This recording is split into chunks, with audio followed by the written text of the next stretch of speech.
This is the second video of week 3 of Church History 2. And this is truly an exciting topic that we're talking about. The first video we talked about the age of reason. Now let's talk about the age of revival. And when we talk about revival, the history of the church is to a degree a study of the various movements that have risen within the life of the church. Now, in the early church, of course, that was the day of Pentecost, the great explosion of spiritual life that swept the world, the known world at that time. Then when we go into the Constantinian era, things begin to take a different shape, and revival, if you want to call it that, really took the form of the establishment of various religious orders, whether it be the Dominicans, the Franciscans, the Benedictines, and these were isolated and very, very limited. We come then into what we call the Protestant Reformation, and that certainly was a revival.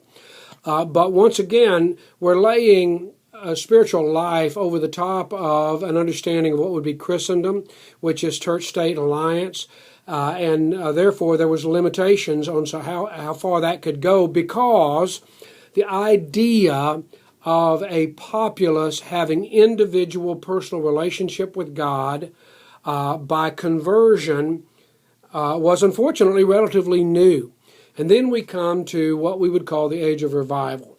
And along with this, the Pietists arose, Philip Spener and the others that were similar to him, Count Zinzendorf, and they believed in a, quote, personal relationship with God through Jesus Christ.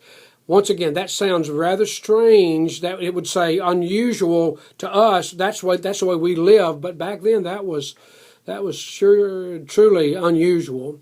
And along with that came the belief that people could be converted.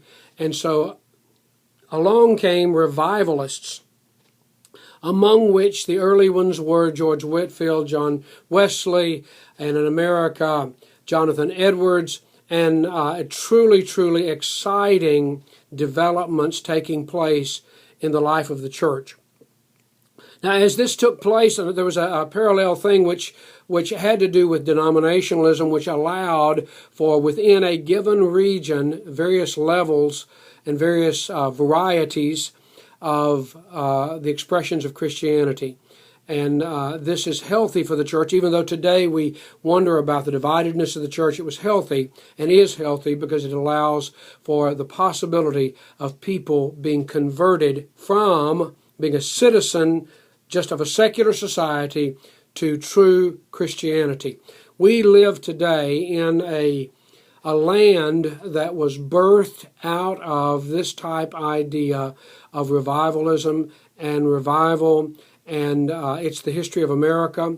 And in other ways, it has become the tenor for the renewal and the reinvigoration of the church worldwide. As you study revival, you study how this affects the life of the church and how that then relates with the culture. God bless you as you study.